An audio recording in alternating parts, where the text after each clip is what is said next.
ಅತಿ ಪರಿಶುದ್ಧ ನಾಮಕ್ಕೆ ಸ್ತೋತ್ರವಾಗಲಿ. ವೀಕ್ಷಣೆ ಮಾಡ್ತಾರವ ಎಲ್ಲ ನನ್ನ ಸಹೋದರ ಸಹೋದರಿಗೆ ಯೇಸು ಕ್ರಿಸ್ತ ನಾಮದಲ್ಲಿ ವಂದನೆಗಳನ್ನು ಅರ್ಪಿಸುತ್ತಾ, ಯಾರು ಇನ್ನ ಯೂಟ್ಯೂಬ್ ಚಾನಲ್ ಅನ್ನು ಸಬ್ಸ್ಕ್ರೈಬ್ ಮಾಡಿಲ್ಲ ದಯವಿಟ್ಟು ಸಬ್ಸ್ಕ್ರೈಬ್ ಮಾಡಿ, ಇನ್ನ ಫಾಲೋ ಮಾಡಿ. ಇನ್ನ ಹೆಚ್ಚಿನ ವಿವರಣೆಗಳನ್ನ ನಾವು ಕೊಡಲು ಇಚ್ಛೆ ಪಡಿಸ್ತಾ ಇದ್ದೀವಿ. ಇವತ್ತು ಒಂದು ಕಮೆಂಟ್ ಬಂದಿತ್ತು ನನಗೆ. ಫಸ್ಟ್, ನಾವು ಚಪ್ಪಲಿಯನ್ನ ಸ್ಲಿಪ್ಪರ್ಸ್ ಅನ್ನ ಹಾಕೊಂಡು ಚರ್ಚ್ ಒಳಗೆ ಹೋಗಬಹುದಾ, ಇನ್ನಾದ್ರೆ ಅದನ್ನ ಹೊರಗೆ ಬಿಟ್ಟು ಹೋಗಬೇಕಾ? ಲೇಖನ ಈ ಚಪ್ಪಲಿಗಳ ಬಗ್ಗೆ ಏನ್ ಹೇಳುತ್ತೆ, ಈ ಸ್ಲಿಪ್ಪರ್ಸ್ ಬಗ್ಗೆ ಏನ್ ಹೇಳುತ್ತೆ, ನಾವು ಹಾಕೊಂಡು ಹೋಗಬಹುದಾ ಬೇಡ ಅಂತ ಕೇಳಿದ್ರು. ಇದು ಅವರೊಬ್ಬರ ಒಂದು ಪ್ರಶ್ನೆ ಅಲ್ಲ, ಅನೇಕ ವಿಶ್ವಾಸಿಗಳು ಕೂಡ ಈ ಒಂದು ಪ್ರಶ್ನೆ ಕಾಡ್ತಾ ಇರುತ್ತೆ. ನಾವು ದೇವಾಲಯಕ್ಕೆ ಹೋಗುವಾಗ ನಮ್ಮ ಒಂದು ಸ್ಲಿಪ್ಪರ್ಸ್ ಅನ್ನ ನಾವು ಒಳಗೆ ಹಾಕೊಂಡು ಹೋಗ್ಬೋದಾ, ಇನ್ನಾದ್ರೆ ಇಲ್ಲವಾ ಅನ್ನೋ ಒಂದು ಡೌಟ್ ಅನೇಕ ವಿಶ್ವಾಸಿಗಳಲ್ಲಿ ಇದೆ. ಅದರ ಬಗ್ಗೆ ಬೈಬಲ್ ಏನ್ ಹೇಳುತ್ತೆ, ಸ್ಪಷ್ಟವಾಗಿ ಏನ್ ಹೇಳುತ್ತೆ ಅಂತ ಇವತ್ತು ನಾವು ಈ ವಿಡಿಯೋದಲ್ಲಿ ನೋಡೋಣ. ಈ ವಿಡಿಯೋವನ್ನ ನೀವು ಕೊನೆಯ ತನಕ ನೋಡಿದ್ರೆ ನಿಮ್ಮ ಒಂದು ಪ್ರಶ್ನೆಗೆ ಇಲ್ಲಿ ಬೈಬಲ್ ಏನ್ ಹೇಳುತ್ತೆ ಎಂಬ ಒಂದು ಉತ್ತರ ನಿಮ್ಗೆ ಸಿಗುವಂತದ್ದಾಗಿದೆ. ದೇವರ ಮಕ್ಕಳೇ, ಇವತ್ತು ಸೋದರ ಸೋದರಿಯವರೇ, ನಾವು ಇಷ್ಟಕ್ಕೂ ದೇವಾಲಯಕ್ಕೆ ಏನು ಹೋಗ್ತೀರಿ?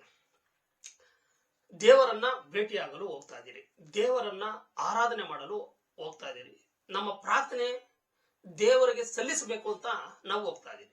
ಕರೆಕ್ಟ್ ಅಲ್ವಾ? ಆ ಒಂದು ಹೋಗುವ ಒಂದು ಸಂದರ್ಭ ನಾವು ಹೇಗೆ ಹೋಗ್ಬೇಕು, ಆತನ ಸನ್ನಿಧಿಗೆ ನಾವು ಹೇಗೆ ಹೋಗ್ಬೇಕು ಅನ್ನೋದು ಒಂದು ಪ್ರಶ್ನೆ. ಇಲ್ಲಿ ವಿಮೋಚನ ಕಂಡ 3ನೇ ಅಧ್ಯಾಯ 5ನೇ ವಚನದಲ್ಲಿ ಮೋಶೆಗೆ ದೇವರೊಂದು ಮಾತು ಹೇಳ್ತಾರೆ.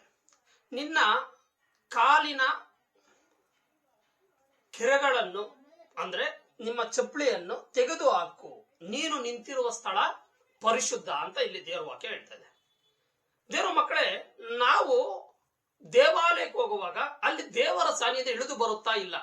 ಅದು ಒಂದು ಸಿಮೆಂಟು ಗೋಡೆ ಇಟಿಕೆಗಳಿಂದ ಕಟ್ಟಿರ್ಬೋದು, ಆದ್ರೆ ನಾವು ಹೋಗಿ ಆರಾಧನೆ ಮಾಡುವ ಸ್ಥಳದಲ್ಲಿ ದೇವರ ಪರಿಶುದ್ಧಾತ್ಮ ಇಳಿದು ಬರ್ತದನ ಇಲ್ಲ? ದೇವರನ್ನ ಆರಾಧನೆ ಮಾಡುವ ದೇವರ ಸಾನ್ನಿಧ್ಯ ಇಳಿದು ಬರ್ತದೆಯಲ್ಲ? ಆಗ ಬಂದಿರುವ ಸ್ಥಳದಲ್ಲಿ ನೀನು ಹೇಗೆ ನಿಂತ್ಕೊಂಡಿದೀಯ ಅನ್ನೋದು ಒಂದು ಪ್ರಶ್ನೆ ನೀನು ಮಾಡ್ಕೊಳ್ಬೇಕಾಗಿದೆ. ಯಾರು? ವಿಶ್ವಾಸಿಗಳು. ದೇವರ ಸಾನ್ನಿಧ್ಯ ಏನಂತೆ, ಪವಿತ್ರವಾಗಿರುವ ಒಂದು ಜಾಗದಲ್ಲಿ ನೀನೇನ್ ಮಾಡಿದ್ಯಾ, ನಿನ್ನ ಚಪ್ಪಲಿಯನ್ನ ಹಾಕೊಂಡು ಬಂದಿದ್ಯಾ, ಅದನ್ನ ಹೊರಗಡೆ ಬಿಟ್ಟಿ ಬಾ ಅಂತ ದೇವರು ಮೋಶೆಗೆ ಸ್ವಚ್ಛವಾಗಿ ಹೇಳ್ತಾ ಇದ್ದಾನೆ. ಇವತ್ತು ನಾವು ದೇವಾಲಯಕ್ಕೆ ಹೋದಾಗ ನಮ್ಮ ಪಾದರಕ್ಷೆಗಳನ್ನ ನಾವು ಹೊರಗಡೆ ಬಿಟ್ಟು ಒಳಗೆ ಹೋಗೋದು ತುಂಬಾ ಉತ್ತಮ. ಯಾಕಂದ್ರೆ ದೇವರ ಒಂದು ಸಾನ್ನಿಧ್ಯ ಎಳೆಯುವಂತ ಜಾಗದಲ್ಲಿ ನಾವು ಎಲ್ಲೆಲ್ಲೋ ಓಡಾಡ್ಕೊಂಡು ಬಂದಿರುವ ಆ ಚಪ್ಪಲಿಯನ್ನ ನಾವು ತೆಗೆದುಕೊಂಡು ದೇವಾಲಯ ಒಳಗೆ ಹೋಗೋದು ಬೇಡ. ದೇವಾಲಯದಲ್ಲಿ ಹೋಗುವಾಗ ನಮ್ಮ ಮನಸ್ಸು ಶುದ್ಧ ಇದ್ರೆ ಸಾಲದು, ನಮ್ಮ ದೇಹ ಕೂಡ ಆತನಿಗೆ ಗೌರವ ಕೊಡುವಂತ ಒಂದು ಜಾಗವಾಗಿರ್ಬೇಕು. ಯಾಕಂದ್ರೆ ಇದನ್ನು ಕೂಡ ನಿರ್ಮಿಸಿದ ಆತನಿಗೆ ನಾವು ಗೌರವ ಕೊಡಿದ್ದೀರಾ, ಅವಿದ್ವೆಯಾಗಿ ನಡೆಯುವುದು ದೇವರಿಗೆ ಇಷ್ಟವಾಗೋದಿಲ್ಲ. ಇವಾಗ ಒಂದು ವ್ಯಕ್ತಿ, ಈ ಭೂಲೋಕದ ಒಂದು ಮನುಷ್ಯ ಎತ್ತರದಲ್ಲಿರುವ ಒಂದು ಆಫೀಸರ್ ಬಂದಾಗೆ ನಾವು ಚೇರಲ್ಲಿ ಕುತ್ಕೊಂಡಿರೋರು ಎದ್ದು ನಿಂತ್ಕೊಂತೀರಿ. ಯಾಕೆ? ಆತನಿಗೊಂದು ಗೌರವ ಕೊಡುವಂತದ್ದು. ಆತನ ಮೇಲೆ ಒಂದು ಆಫೀಸರ್ ಮುಂದೆ ನೀವು ಕಾಲ್ ಮೇಲೆ ಕಾಲ್ ಹಾಕೊಂಡು ಕುತ್ಕೊಂತೀರಾ? ಇಲ್ಲ ಅಲ್ವಾ? ಯಾಕೆ? ಆತನ ಮನಸ್ಸಿನಲ್ಲಿ ನಿಮ್ಗೆ ಗೌರವ ಇದೆ, ನಿಮ್ಮ ದೈಹಿಕವಾಗಿ ನೀವು ಆ ಚಟುವಟಿಕೆಯನ್ನ ಮಾಡಕ್ ಇಷ್ಟ ಬೀಳೋದಿಲ್ಲ. ಯಾಕಂದ್ರೆ ಆತನಿಗೆ ಒಂದು ಅಗೌರವನ ಕೊಡ್ತೀರಿ ನಮ್ಮ ದೇಹದ ಮುಖಾಂತರ ಅಂತ ಗೊತ್ತಾಗುತ್ತೆ ಅಂತೇಳಿ ನಾವೇನ್ ಮಾಡ್ತೀವಿ, ಒಂದು ಡಿಸಿಪ್ಲಿನ್ ಆಗಿ ನಿಂತ್ಕೊಂತೀವಿ. ಅದೇ ರೀತಿ ದೇವರು ಬರುವ ಒಂದು ಸಂದರ್ಭದಲ್ಲೂ ಕೂಡ ಅಷ್ಟೇ, ನಾವು ಮನಸ್ಸು ಶುದ್ಧವಾಗಿದೆ, ಮನಸ್ಸು ಕರೆಕ್ಟ್ ಆಗಿದೆ, ಆದ್ರೆ ನಮ್ಮ ದೇಹದ ಮುಖಾಂತರ ಕೂಡ ಆತನಿಗೆ ಏನ್ ಮಾಡಬೇಕು, ನಾವು ಗೌರವನ್ನ ಸಲ್ಲಿಸಬೇಕು ಅಂತೇಳಿ ದೇವರ ವಾಕ್ಯ ಹೇಳ್ತಾರೆ. ಇವತ್ತು ಅನೇಕರು ಹೇಳ್ತಾರೆ ಇದು ಒಂದು ಹಳೆ ಒಡಂಬಡಿಕೆ ಅಲ್ಲ, ಹೊಸ ಒಡಂಬಡಿಕೆಯಲ್ಲಿ ದೇವರು ಏನ್ ನೋಡ್ತಾನಂತೆ, ಮನಸ್ಸನ್ನ ನೋಡ್ತಾನೆ, ನಾವ್ ಹೆಂಗಾದ್ರೆ ಹಂಗಿರ್ಬೋದಲ್ಲ ಅಂತ. ನಿಮ್ಮ ಮನಸ್ಸು ಕರೆಕ್ಟ್ ಆಗಿದ್ರೇನೆ ನಿಮ್ಮ ದೇಹದಲ್ಲಿ ದೇವರಿಗೆ ಹೇಗೆ ಇರ್ಬೇಕು ಅನ್ನೋದು ಗೊತ್ತಾಗುತ್ತೆ. ದೇವರ ಮಕ್ಕಳೇ, ಮನಸ್ಸು ಶುದ್ಧ ಇದ್ದಾಗ, ಮನಸ್ಸು ದೇವರ ಕಡೆ ತಿರುಗಿದಾಗ ನಿನ್ನ ಒಂದು ಚಟುವಟಿಕೆ, ನಿನ್ನ ದೇಹದಲ್ಲಿ ಆಗುವಂತದ್ದು ಯಾವುದು, ಏನು ಮಾಡ್ಬೇಕು ಅನ್ನೋದು ನಿನಗೆ ಗೊತ್ತಾಗುತ್ತಲ್ವಾ? ನಾವು ಒಂದು ಮನುಷ್ಯನಿಗೆ ಗೌರವ ಕೊಡೋದಲ್ಲ, ನಮ್ಮ ದೇವರಿಗೆ ಗೌರವ ಕೊಡಬೇಕು. ಇವತ್ತು ಒಂದು ದೇವಾಲಯ ಜಾಗಕ್ಕೆ ನೀನು ಹೋಗ್ತಾ ಇದೀಯ ಅಂದ್ರೆ ಆತನಿಗೆ ಒಂದು ಗೌರವನ ಕೊಡಬೇಕು ನೀನು. ಇಲ್ಲಿ ತೀರ್ಥನಗಾರನನ್ನ ಒಂದು 112:1 ದೇವರ ಮಾತು ಹೇಳ್ತಾನೆ, ನನ್ನನ್ನು ದೇವಾಲಯಕ್ಕೆ ಕರೆದಾಗ ನಾನು ಸಂತೋಷವಾಗಿ ಆತನ ಆಲಯಕ್ಕೆ ಹೋದೆ ಅಂತ ಹೇಳ್ತಾ ಇದ್ದಾನೆ. ಎಲ್ಲಿಗೆ ಹೋಗ್ತಾರೆ ಅಂದ್ರೆ ದೇವಾಲಯಕ್ಕೆ ಹೋಗ್ತಾರೆ. ದೇವಾಲಯಕ್ಕೆ ನಾವು ಹೋಗುವಾಗ ಯಾವ ರೀತಿ ಹೋಗೋದು ಒಂದು ಪ್ರಶ್ನೆ ಮಾಡ್ಕೋಬೇಕು. ನಾವು ಶನಿವಾರದಿಂದನೇ ನಾವು ರೆಡಿ ಆಗುವಂತರಿದ್ದಾರೆ ಅನೇಕರು. ನೀಟಾಗಿ ಸ್ನಾನ ಮಾಡ್ಕೊಂತೀರಾ, ಒಳ್ಳೆ ಬಟ್ಟೆ ಹಾಕೊಂತೀರಾ, ಪ್ರೇಯರ್ ಮಾಡ್ಕೊಂತೀರಾ, ಎಲ್ಲ ಮಾಡ್ಕೊಂಡು ನೀವು ದೇವಾಲಯ ಒಳಗೆ ಹೋಗಿ ಆತನು ಕುತ್ಕೊಂಡಿರುವಂತ ಒಂದು ಪರಿಶುದ್ಧ ಜಾಗದಲ್ಲಿ ನೀವು ಒಂದು ಚಪ್ಪಲಿಯನ್ನ ಎಲ್ಲಂದ್ರೆ ಅಲ್ಲಿ ಹಾಕೊಂಡು ಹೋಗಿರೋ ಒಂದು ಚಪ್ಪಲಿಯನ್ನ ಹಾಕೊಂಡು ಹೋಗ್ತಾ ಇದೀರಲ್ಲ. ನೀವು ಚಪ್ಪಲಿ ಹಾಕೊಂಡು ಹೋಗ್ಬಿಟ್ರೆ ನೀವು ಪಾಪ ಮಾಡ್ದಂಗೆ ಅಂತಲ್ಲ ನಾನು ಹೇಳ್ತಾ ಇರೋದು. ಆತನಿಗೆ ಸಲ್ಲಿಸಬೇಕಾದ ಒಂದು ಗೌರವವನ್ನು ಸಲ್ಲಿಸೋಣ.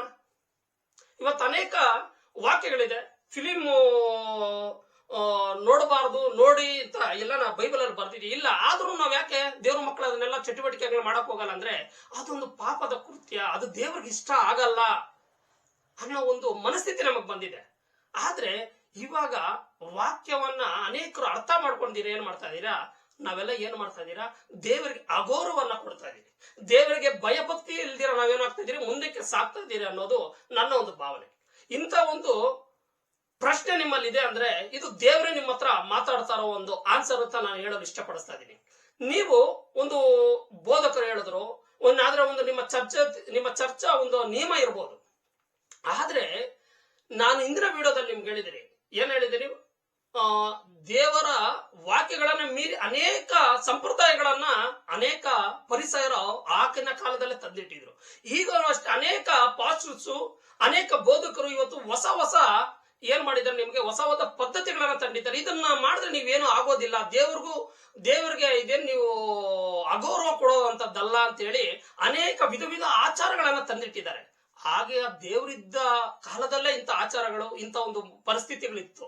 ಈಗ ದೇವರು ಇದು ಹೊಸ ಮಾಡರ್ನ್ ಯುಗದಲ್ಲಿ ಇನ್ನು ಅನೇಕ ವಿಧವಾದ ಪಾಪಗಳನ್ನ ಹೇಳ್ತಾರೆ. ಇನ್ನು ಸ್ವಲ್ಪ ದಿನ ಹೋದ್ರೆ ಫಿಲಿಂ ನೋಡಿದ್ರು ನಮ್ಗೇನು ತೊಂದರೆ ಇಲ್ಲ, ಅದರಲ್ಲಿ ಕೆಟ್ಟದನ್ನ ಬಿಟ್ಟು ಒಳ್ಳೆದನ್ನ ಮಾತ್ರ ಆಯ್ಕೆ ಮಾಡ್ಕೊಳ್ಳಿ ಅಂತ ಸಂದೇಶಗಳನ್ನು ಕೂಡ ಮುಂದೆ ಕೊಡಬಹುದು. ಆದ್ರೆ ನಾವು ಲೇಖನ ಏನ್ ಹೇಳ್ತದೆ ಅನ್ನೋದನ್ನ ಗಮನವಿಟ್ಟು ಕೇಳಬೇಕು. ಅದಕ್ಕೆ ನಾವು ಬೈಬಲ್ ಆಧಾರದ ರೀತಿಯಲ್ಲಿ ನಾವು ನಡೆಯುವುದಾದರೆ ನಾವು ಹೇಗೆ ನಡಿಬೇಕು ಅನ್ನೋದು ಗೊತ್ತಾಗುತ್ತೆ. ನಾನು ಹೇಳೋದೇನಂದ್ರೆ ಆದಷ್ಟಕ್ಕಿಂತ ನಿಮ್ಮ ಹೃದಯದಲ್ಲಿ ನೀವು ಬಲವಾಗಿ ತೀರ್ಮಾನ ಮಾಡಿಕೊಂಡು ದೇವರ ಆಲಯಕ್ಕೆ ಹೋದಾಗ ನಾವು ನಮ್ಮ ಸ್ಲಿಪ್ಪರ್ಸ್ ಅನ್ನ, ನಮ್ಮ ಒಂದು ಪಾದ ರಕ್ಷೆಗಳನ್ನ ಹೊರಗಡೆ ಬಿಟ್ಟು ಹೋಗೋದು ತುಂಬಾ ಒಳ್ಳೆಯದು ಅಂತ ನಾನು. ಯಾಕಂದ್ರೆ ನೀನು ಆರಾಧನೆ ಮಾಡುವಾಗ, ನೀನು ಪ್ರಾರ್ಥನೆ ಮಾಡುವಾಗ ದೇವರ ಸಾನ್ನಿಧ್ಯ ಇಡುವಂತ ಜಾಗ ಅದು. ಆ ಜಾಗಕ್ಕೆ ನೀನ್ ಏನ್ ಮಾಡ್ಬೇಕು, ಗೌರವ ಕೊಡ್ಬೇಕು ಅನ್ನೋದು ನನ್ನ ಈ ಮಾತಲ್ಲ.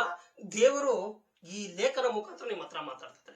ಯಾರು ಈ ತಪ್ಪನ್ನ ಮಾಡಿದ್ದೀರೋ, ಈ ವಿಡಿಯೋವನ್ನ ನೋಡ್ತಾ ಇರೋರು ದಯವಿಟ್ಟು ನೆಕ್ಸ್ಟ್ ನೀವು ದೇವಾಲಯಕ್ಕೆ ಹೋಗುವಾಗ, ನೆಕ್ಸ್ಟ್ ವಾರ ನೀವು ದೇವಾಲಯಕ್ಕೆ ಹೋಗುವಾಗ, ಯಾವತ್ತನಾಗ್ಲಿ ನೀವು ದೇವಾಲಯಕ್ಕೆ ಹೋಗುವಾಗ ನಿಮ್ಮ ಒಂದು ಪಾದ ರಕ್ಷೆಗಳನ್ನ ಹೊರಗಡೆ ಬಿಟ್ಟು ಹೋದ್ರೆ ಅದು ತುಂಬಾ ದೇವರಿಗೆ ಒಂದು ಗೌರವ ಕೊಡುವಂತದ್ದು ಅಂತ ನಾನು ಹೇಳಲು ಇಚ್ಛೆ ಪಡಿಸ್ತಾ ಇದ್ದೀನಿ. ದೇವರ ಮಕ್ಕಳೇ, ಈ ಮಾತನ್ನ ಯಾರು ನೀವು ವೀಕ್ಷಣೆ ಮಾಡ್ತಾ ಇದ್ದೀರೋ, ಯಾರ ತಲೆಯಲ್ಲಿ ಈ ಪ್ರಶ್ನೆ ಇದೆಯೋ, ಇವತ್ತು ಈ ಪ್ರಶ್ನೆಗೆ ಉತ್ತರ ನಾನು ಕೊಡೋದೇನಂದ್ರೆ, ನಿಮ್ಮ ಒಂದು ಸ್ಲಿಪ್ಪರ್ಸ್ ಅನ್ನ, ನಿಮ್ಮ ಒಂದು ಚಪ್ಪಲಿಯನ್ನ ದೇವರ ಆಲಯದ ಹೊರಗಡೆ ಇಟ್ಟು ನೀವು ಹೋದ್ರೆ ನಿಮ್ಗೊಂದು ಶಾಂತಿ, ಒಂದು ಸಮಾಧಾನ, ದೇವರಿಗೆ ಗೌರವ ಕೊಟ್ಟಂಗೆ, ನೀವು ಭಯಭಕ್ತಿಯಲ್ಲಿ ಜೀವನ ಮಾಡ್ದಂಗೆ ಅಂತ ದೇವರಿಗೆ ತೋರಿಸುವಂತದ್ದಾಗಿದೆ. ಆಗ ದೇವರ ಸಾನ್ನಿಧ್ಯವನ್ನ ನೀನು ಅನುಭವಿಸಬಲ್ಲೆ ಅಂತ ನಾನು ಹೇಳಲು ಇಷ್ಟಪಡಿಸ್ತಾ ಇದ್ದೀನಿ. ಆ ಮಾತನ್ನ ಮೋಶೆಗೆ ದೇವ್ರು ಯಾಕೆ ಅಷ್ಟು ಸ್ವಚ್ಛವಾಗಿ ಹೇಳಿದ್ರು? ಅದು ಬೆಟ್ಟ, ಅದು ದೇವಾಲಯ ಅಲ್ಲ. ಆದ್ರೂ ದೇವರ ಸಾನ್ನಿಧ್ಯ ಇಳಿಯೋ ಜಾಗಕ್ಕೆ ನಾವು ಗೌರವ ಕೊಡ್ಬೇಕನ್ನೋದು ಈ ಲೇಖನದ ಅರ್ಥ. ಇವತ್ತು ದೇವಾಲಯವನ್ನು ಏನು ಕಟ್ಟಿದ್ರಿ, ಚರ್ಚ್ ಅನ್ನೋದು ಏನು ಕಟ್ಟಿದ್ರಿ, ದೇವರ ಒಂದು ಸಾನ್ನಿಧ್ಯ ಇಳಿಯುವಂತ ಜಾಗ ಅದು ಸಿಮೆಂಟ್ ಇರ್ಬೋದು, ಅದು ಅನೇಕ ಕಟ್ಟಡ ಇರ್ಬೋದು. ಆದ್ರೆ ಅಲ್ಲಿ ನೀನು ಹೋಗಿ ಪ್ರಾರ್ಥನೆ ಭಾನುವಾರ ಮಾಡುವಾಗ ಅಲ್ಲಿ ದೇವರ ಸಾನ್ನಿಧ್ಯ ಇಳಿಯುವಂತ ಜಾಗ ಅಲ್ಲ. ಅಷ್ಟೊಂದು ಮೈಂಡ್ ನಮ್ಗೆ ಬೇಡವಾ? ಅಷ್ಟೊಂದು ಆಲೋಚನೆ ಮಾಡುವಂತ ಒಂದು ಶಕ್ತಿ ನಮ್ಗೆ ಬೇಡವಾ? ಆ ಆಲಯಕ್ಕೆ ನಾವ್ ಯಾಕೆ ಚಪ್ಪಲಿಯನ್ನ ಹಾಕೊಳ್ಬಹುದು? ಅದನ್ನ ಬಿಟ್ಟು ನಾವು ಹೋಗಲು ದೇವರ ಹತ್ರ ಒಂದು ಭಯಭಕ್ತಿಯಿಂದ ಜೀವನ ಮಾಡೋ, ದೇವ್ರಿಗೆ ಒಂದು ಗೌರವ ಕೊಡುವಂತದಲ್ಲ. ದೇವ್ರ ಮಕ್ಕಳೇ, ನೀವ್ ಯಾರನ್ನ ಹಾಕೊಂಡು ಹೋಗೋದಾದ್ರೆ ಇನ್ನು ಮೇಲೆ ಈ ವಾರದಿಂದ ನೀವು ಡಿಸೈಡ್ ತಗೊಂಡು ನಿಮ್ಮ ಪಾದರಕ್ಷೆಗಳನ್ನ ಹೊರಗಡೆ ಬಿಟ್ಟು ಹೋಗಿ. ಬೋಧಕರು ಹೇಳಿದ್ದಲ್ಲ, ಬೋಧಕರು ನೂರಾರು ಪದ್ಧತಿಗಳನ್ನ ತರಬಹುದು, ಆದ್ರೆ ನೀನು ಲೇಖನ ಅನುಸಾರವಾಗಿ ನಡಿಬೇಕು. ಅವ್ರು ಹೇಳ್ಕೊಂಡ್ಲಿ, ನೀನು ನಿನ್ನ ಚಪ್ಪಲಿಯನ್ನ ಆಚೆ ತೆಗೆದು ಹೋಗಿ ದೇವರನ್ನ ಆರಾಧನೆ ಮಾಡಿ ನೋಡು, ಆಗ ನಿನ್ನ ಸಮಾಧಾನ ನೋಡು, ಆಗ ನಿನ್ನ ಸಾನ್ನಿಧ್ಯ ನೋಡು. ದೇವರಿಗೆ ಗೌರವ ಕೊಡೋದನ್ನ ಕಲಿಬೇಕು ಅಂತ ನಾನು ಹೇಳಲು ಇಷ್ಟಪಡಿಸ್ತಾ ಇದ್ದೀನಿ. ಈ ಕ್ವಶನ್ ಯಾರ ತಲೆಯಲ್ಲಿದೆಯೋ, ಯಾರು ಈ ಪ್ರಶ್ನೆಗೆ ನಿಮ್ಮ ಮನಸ್ಸಿನಲ್ಲಿ ಇಟ್ಕೊಂಡಿದ್ರು, ಅದು ಇವತ್ತು ದೇವರು ಅದಕ್ಕೆ ಕ್ಲಿಯರಿಟಿ ಕೊಟ್ಟು ಅಂತ ನಾನು ಅರ್ಥ ಮಾಡ್ಕೊಂತ ಈ ಒಂದು ಚಿಕ್ಕ ಒಂದು ದೇವರು ಈ ಕ್ವಶನ್ಗೆ ಆನ್ಸರ್ ಕೊಡಲು ನಮ್ಮ ವಾಕ್ಯದ ನಿಮಿತ್ತ ದೇವರು ಇದನ್ನ ಹೇಳಲು ಇಷ್ಟಪಡಿಸಿದ್ನು ಅಂತ ನಾನು ಹೇಳುತ್ತಾ ಈ ಒಂದು ಚಿಕ್ಕ ಒಂದು ಕ್ವಶನ್ ಆನ್ಸರ್ ನ ಮುಗಿಸ್ತಾ ಇದ್ದೀನಿ. ಇನ್ನ ಮುಂದಿನ ಸಂಚಿಕೆಯಲ್ಲಿ ಇನ್ನ ಒಳ್ಳೆಯ ಒಂದು ದೇವರ ವಾಕ್ಯವನ್ನ, ದೇವರ ಲೇಖನವನ್ನ ನಾವು ನೋಡುವಂತರಾಗೋಣ ಅಂತ ಹೇಳುತ್ತಾ ಇಲ್ಲಿಗೆ ನಾನು ಮುಗಿಸ್ತಾ ಇದ್ದೀನಿ. ಪ್ರೈಸ್ ಅಲ್ಲ. ಆಮೇಲೆ